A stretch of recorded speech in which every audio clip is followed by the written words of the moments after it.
Hi there. This is the conclusion video to a series I was making on filming reports we've been getting about the prequel pilot for the Long Night prequel to Game of Thrones. I made two big videos, an hour each, on the filming process, one on reports from Northern Ireland, one on reports from Italy, and before that I was following the casting news we got in two other videos which have a combined run of 45 minutes. Now, this has all been going on for months since January, so I want to just make a quick summary video here. I'm speeding through this, short, succinct. This is summarizing with short lists everything we do know, bullet point lists from three distinct phases of production on this. First, HBO's two short press releases on this, which didn't really tell us much. Second, a list of everything substantial that we learned from the filming phase, just 5 points, going over really quickly what I was talking about in more detail in the previous two videos. Then third and last, going over again what little we learned or could glean from the casting phase, about what groups are going to appear in this and who is playing what. And I think people should be starting to get worried that HBO told you absolutely nothing about this prequel in 12 months, in over a year, after the initial one-paragraph description that they gave us. And it's not based on anything George Martin wrote, and he's repeatedly said they made something up, set there that he never intended for a prequel to be there. The one thing anyone had to go on, and it's just weird that people are trying to pull so much out of this. Their one press release was they said, when they announced this prequel, taking place thousands of years before the events of Game of Thrones, the series chronicles the world's descent from the golden age of heroes into its darkest hour. And only one thing is for sure. From the horrifying secrets of Westeros' history to the true origin of the White Walkers, the mysteries of the East, to the Starks of legend, it's not the story we think we know.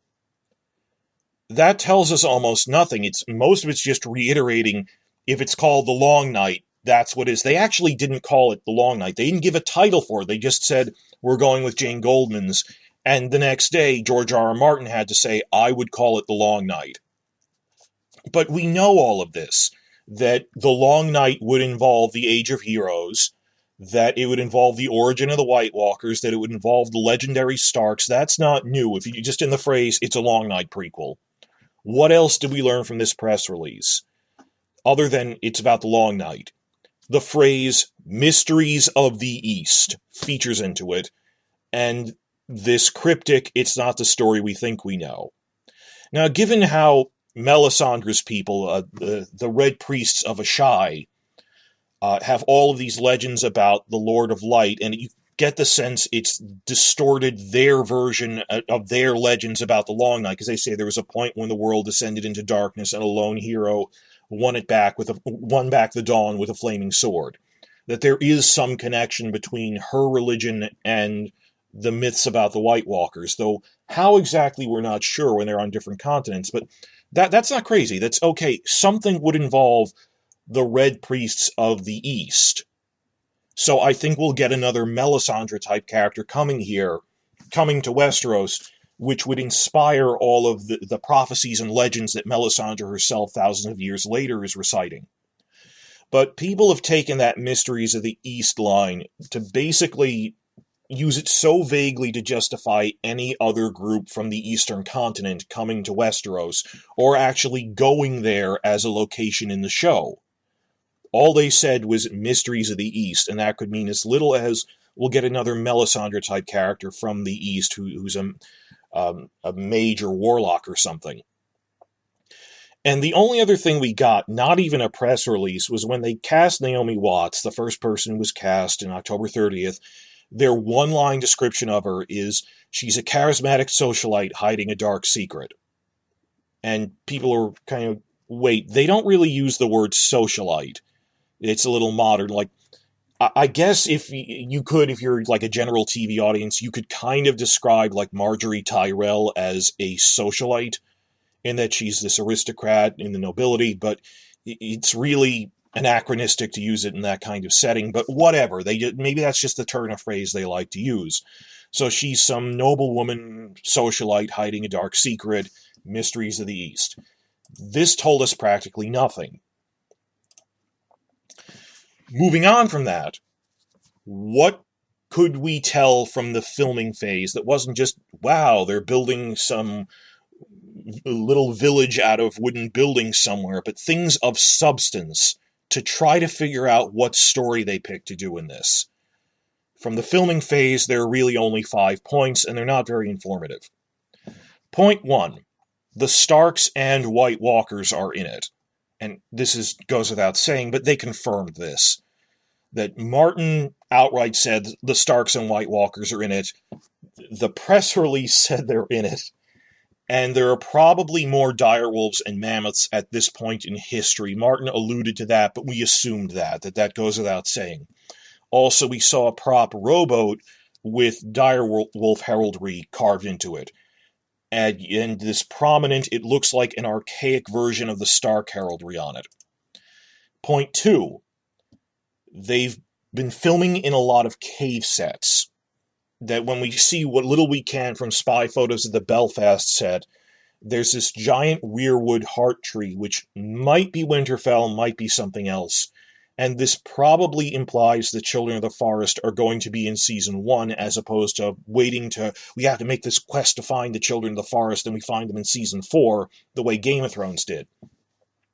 Though then again, all of these cave sets, both on-location filming in caves at the Marble Arch Caves in Northern Ireland, and these internal sets, they build the insides of caves at Titanic Studios, they might be for Casterly Rock instead, or possibly both. They might be for Children of the Forest and for Casterly Rock. Bringing us to point 3, what we just learned from the Italy filming was that Casterly Rock and Land the Clever are in it, in some capacity. Though how specifically they're going to incorporate that is unclear, given that it's a vague legend in the books. But based on their filming somewhere that looks like Casterly Rock, Martin's suspiciously timed comments about Casterly Rock just as they were filming there, I talk about this all in the Italy video for 50 minutes, that in some capacity, we're not exactly sure how, we'll see Casterly Rock, Land the Clever, and the origins of House Lannister. Then point 4. At the Italy filming, we got spy photos of Naomi Watts in full costume, plus some of the extras, so she's probably involved in the Casterly Rock storyline. I suspect she's a member of House Casterly in some capacity. Exactly how, we're not sure. But we saw her in costume and some of the extras both in Italy and in Northern Ireland, who are wearing what seems more like Bronze Age Greece-inspired clothing instead of Bronze Age Britain. Just looking at the style, they're wearing sandals. Is this an anachronistic version of Casterly Rock, that they're saying, oh, in the Long Night, when the world was very different, even in terms of climate, that the early Westerlands were kind of like ancient Greece? That might be a stretch. It was a long time ago. Maybe they're not doing that. Are they visiting somewhere outside of Westeros? Some people have suggested that, they must be the Rhoynar, and because the Rhoynar are kind of like the Greeks, but I don't think so, because most of the extras dressed up for this are white. When you look at the Northern Ireland photos, they look Northern European, and the Rhoynar look Mediterranean or Latino, so like medieval Spanish. So I don't think these are Rhoynar. I think this is what their depiction of Casterly Rock is like. I don't think they're showing all of Westeros looking like Bronze Age Greece. Maybe they are, I'm not sure. The Stark people in their boat weren't dressed the same way.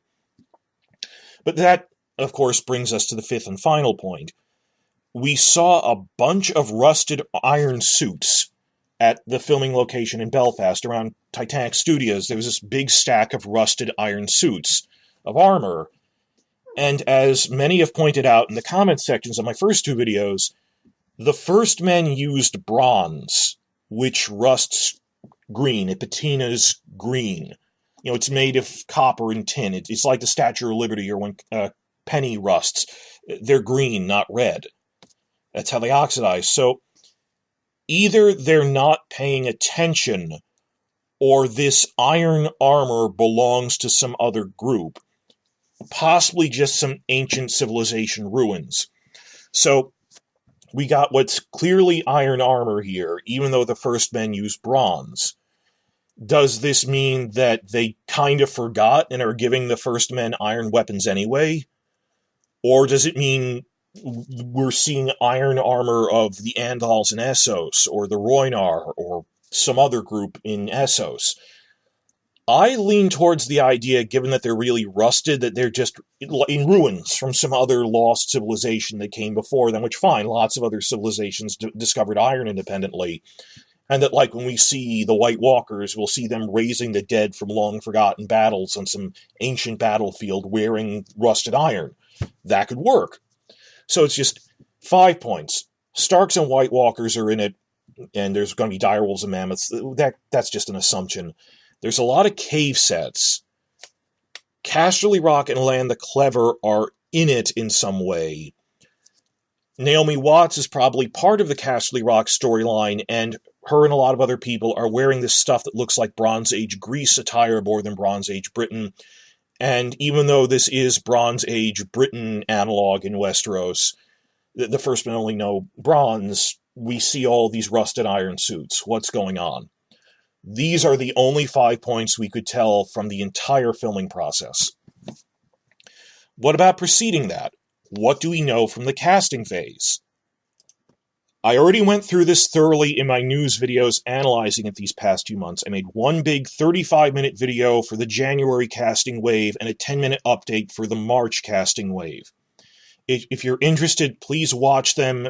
They're more detailed. I'm just speeding through it here to get to the major points. Combined runtime 45 minutes.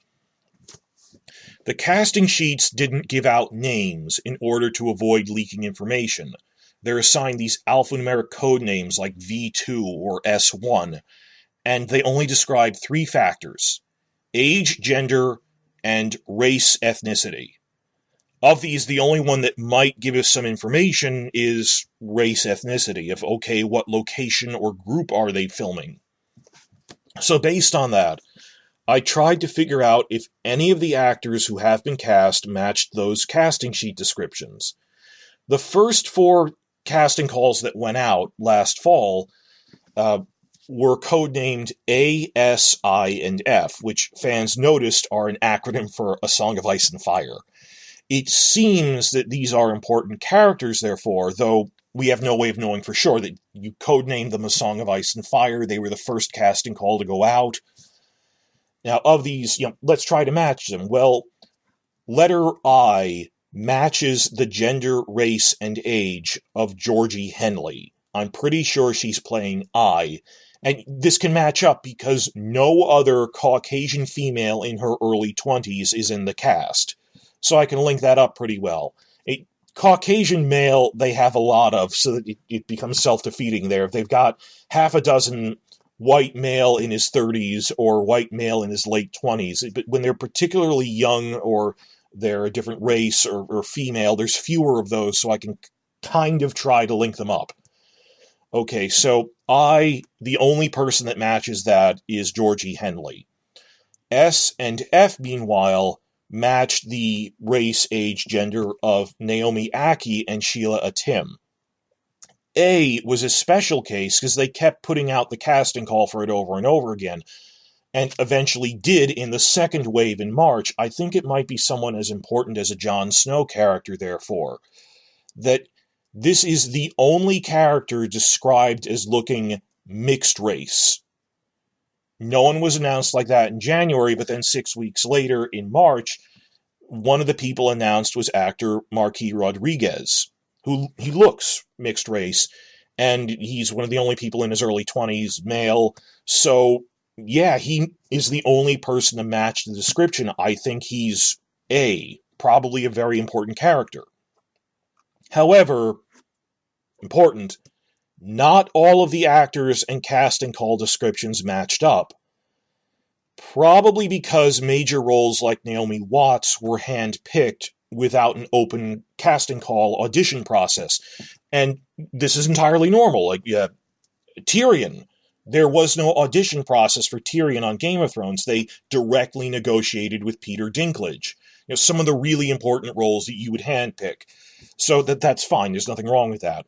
So there was no casting sheet that matches Naomi Watts' description. Caucasian female, age 50. And actually, quite a few actors who have been cast do not match any casting call we ever got. And conversely, there are a few casting call descriptions that they have never publicly announced someone in that role. Like, one of them was for a black male in his 50s. That has not yet been announced, so we don't know what's going on. Now, before I was trying to match up who was playing what. Now I am looking for groupings. What settings are we seeing? How do they all group together? What patterns are there? Like, are we going to see the Dothraki Sea again? Probably not. These are the groups they had. Caucasian male, Caucasian female, black male, black female. And those are the terms they use, Caucasian and black. Caucasian male, you've got W, E, and V2, and then the actors, John Sim, who's 49, Richard McCabe is 59. Either one of those could be playing V2. John Heffernan, 37, might be playing W, I'm not sure.